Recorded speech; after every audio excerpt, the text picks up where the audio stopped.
بہرحال اس حوالے سے اگر ہم ان چیزوں کو ہائی لائٹ کریں، ہم تو بس اتنا ہی کر سکتے تھے، اس سے سخت الفاظ میں ہم کریں تو ان کو ہضم نہیں ہوتے، ہم ان کو ان کے گھر کی خبر دیتے ہیں۔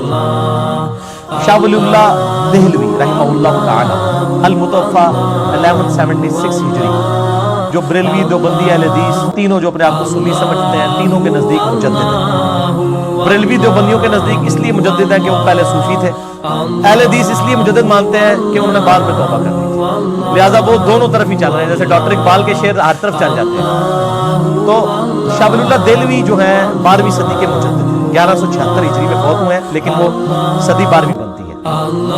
انہوں نے ایک کتاب لکھی عربی میں، حجت اللہ البالغہ، جو عرب و عجم میں اس کے ساتھ کی کوئی کتاب نہیں لکھی گئی، بڑی موٹی کتاب ہے، یہ میں آپ کو اس کا دکھا دیتا ہوں، 1500 کے قریب صفحات ہیں اس کے، یعنی دین کے احکامات میں حکمت کیا ہے وہ ہائی لائٹ کی ہے۔ اور اس میں انہوں نے مقدمے میں واضح لکھ دیا ہے کہ سب کانٹیننٹ میں جدھر میں نے آنکھ کھولی تھی وہ دین اور ہے، کتابوں والا دین اور ہے، مجھے سمجھ نہیں آتی۔ اور پھر وہ کہتے ہیں مجھے خواب میں امام حسین علیہ السلام ملے، انہوں نے مجھے ایک قلم دیا، اس سے میں نے یہ تعبیر کی کہ میں جو کچھ سمجھتا ہوں حق وہ میں لکھوں، تو میں نے یہ کتاب لکھی ہے۔ لہٰذا انہوں نے اپنی ساری قبر پرستی والی تعلیمات سے توبہ کر لی، کتاب لکھی، اور اس کتاب اور باقی ان کی جو کتابیں ہیں، الفوز الکبیر فی اصول التفسیر، اس میں سے میں نے نوٹس بنا کے نا ایک ریسرچ پیپر نمبر 13 لکھ دیا، ahlsunnatpal.com پہ جا کے آپ ڈاؤن لوڈ کریں۔ یہ ساری چیزیں جو میں آپ کو دکھا رہا ہوں یہ آلریڈی مینیجبل فارم میں، اس سے بھی زیادہ وہاں پہ موجود ہے، مفت ڈاؤن لوڈ کریں۔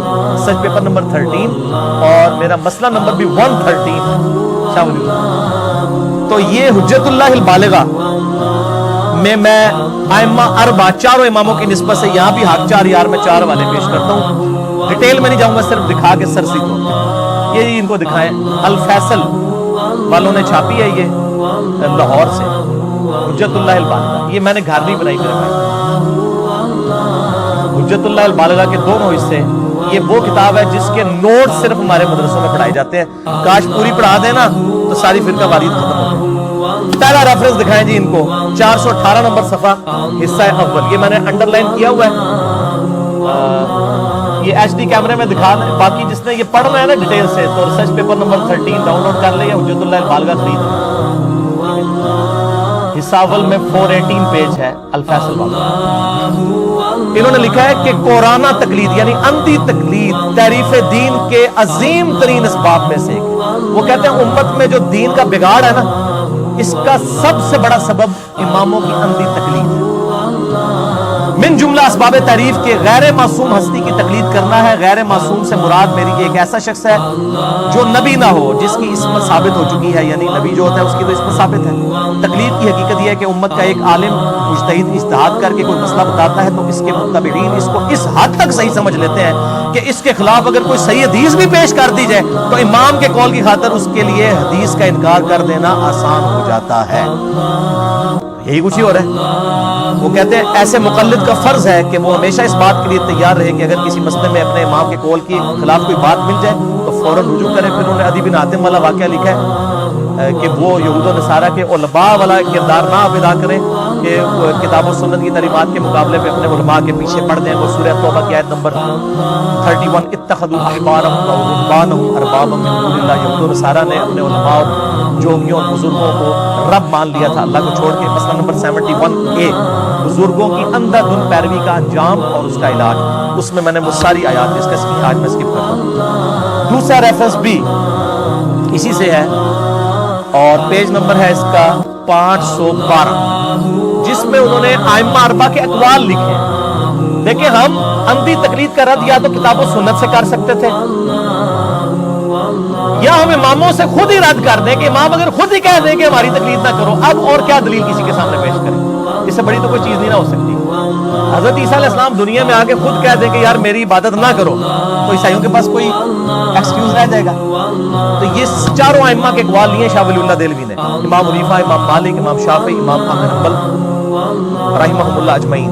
امام حنیفہ فرماتے ہیں جس کو میرے قول کی دلیل معلوم نہ ہو وہ میرا کلام سن کر کوئی فتویٰ نہ دے، میرا کوئی قول قرآن و سنت کے خلاف ہو اسے دیوار پہ مار دو۔ امام مالک کا قول نقل کرتے ہیں سوائے رسول اللہ صلی اللہ علیہ وسلم کے کوئی ایسا شخص نہیں جس کی بعض باتیں مقبول اور بعض مردود نہ ہو۔ وہ کہتے ہیں کہ صرف نبی علیہ السلام کی ہر بات مقبول ہے، باقی ہر شخص سے اختلاف ہو سکتا ہے۔ بلکہ یہ تواتر سے نقل ہوا ہے کہ وہ قبر رسول کی طرف اشارہ کر کے کہتے تھے کہ صاحب قبر صلی اللہ علیہ وآلہ وسلم کے علاوہ ہر شخص سے اختلاف کرے.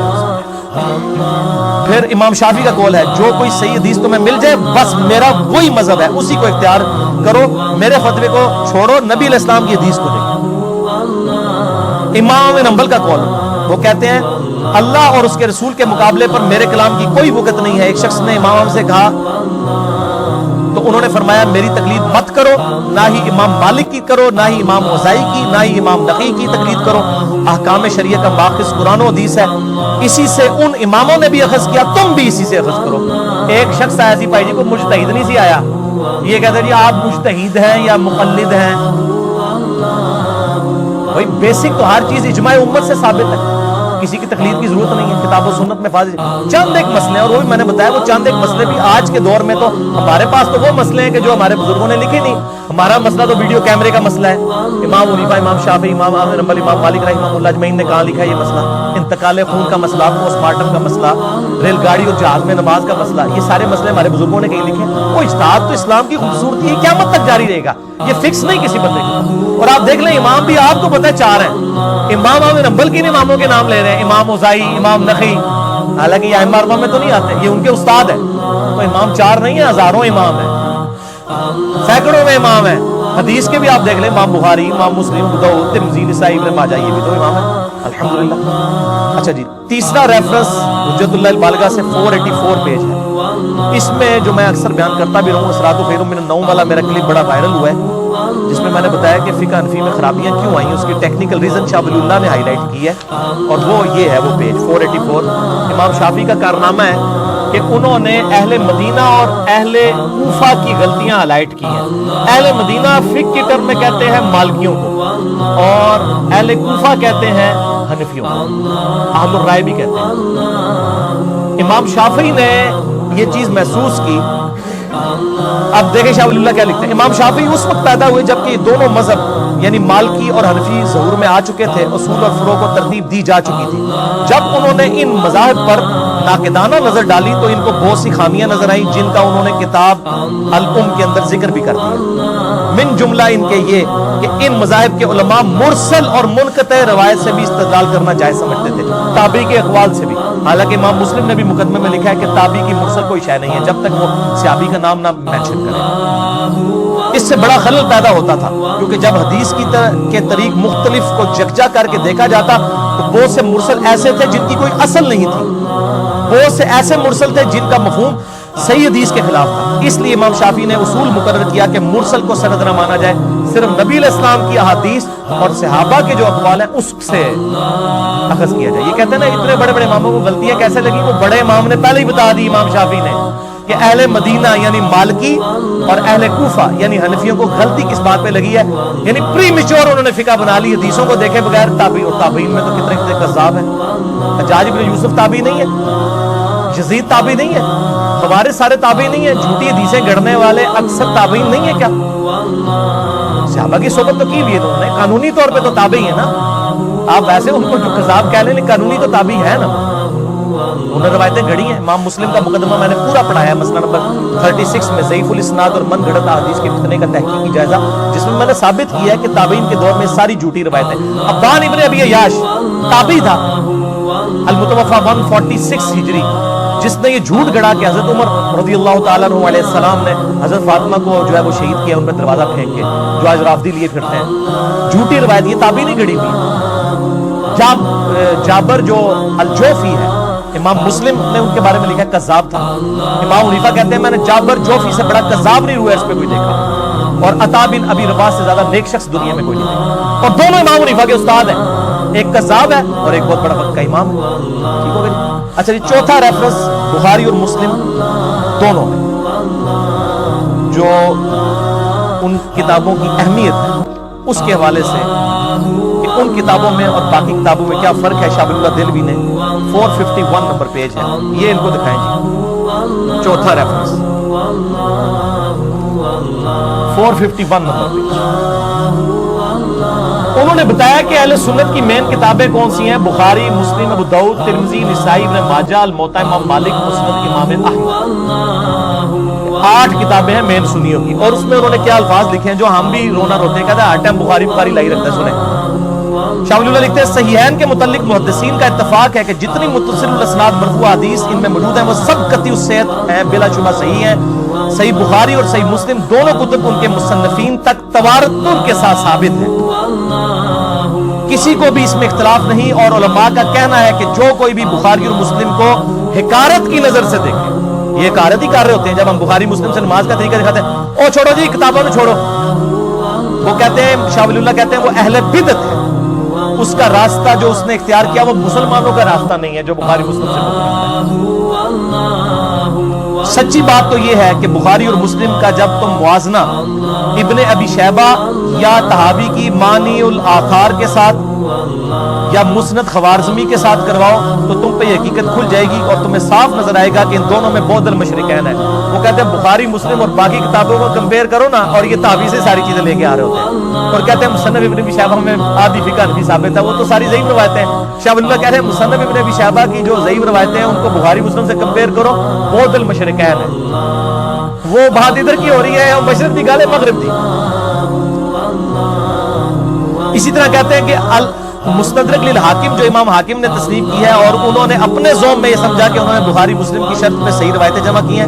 وہ کہتے ہیں جب ان کو بھی آپ دیکھیں گے تو آپ کو چلے گا حاکم میں بھی کئی ضعیف روایتیں ہیں, وہ بخاری مسلم کے راویوں سے ضرور ہیں لیکن ان شرائط پہ نہیں ہے, کیونکہ امام بخاری امام مسلم جب تک اپنے استادوں کے ساتھ بحث نہیں کرتے تھے وہ روایتیں نہیں لیتے تھے. اگر کوئی استاد بخاری مسلم کا ہے جس سے امام بخاری امام مسلم نے حدیث لے لی, بعد میں اس کا حافظہ بگڑ گیا, اختلاط کا شکار ہو گیا, اور امام حاکم اس زمانے کی روایت لے رہے ہیں, اب وہ بخاری مسلم کے راوی سے تو لے رہے ہیں لیکن وہ روایت کمزور ہے.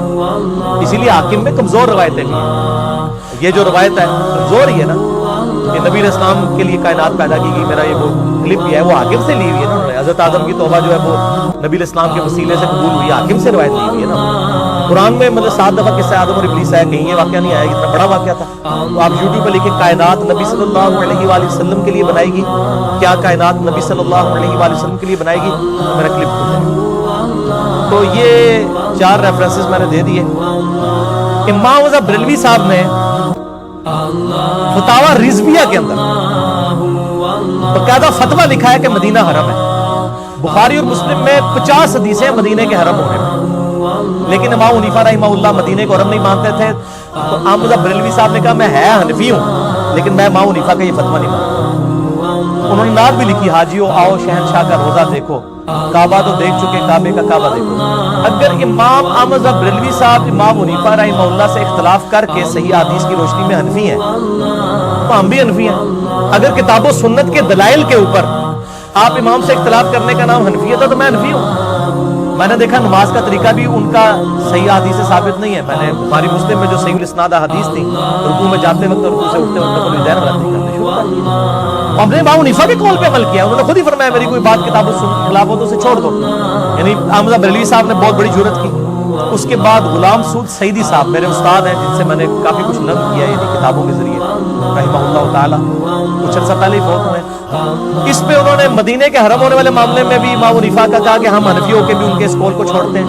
شوال کے 6 روزوں کو امام حنیفہ نہیں مانتے تھے. امام مالک نے الموطا امام مالک میں لکھا ہے کہ مجھے یہ روزے نہیں پتا, حالانکہ 5 کتابوں میں آئے ہیں, مسلم, ابو داؤد, ترمذی, نسائی, ابن ماجہ میں, کہ جو رمضان کے بعد شوال کے 6 روزے رکھے اسے پورے سال کے روزوں کا ثواب ملے گا. میرا کلپ بھی ہے اس کے اوپر.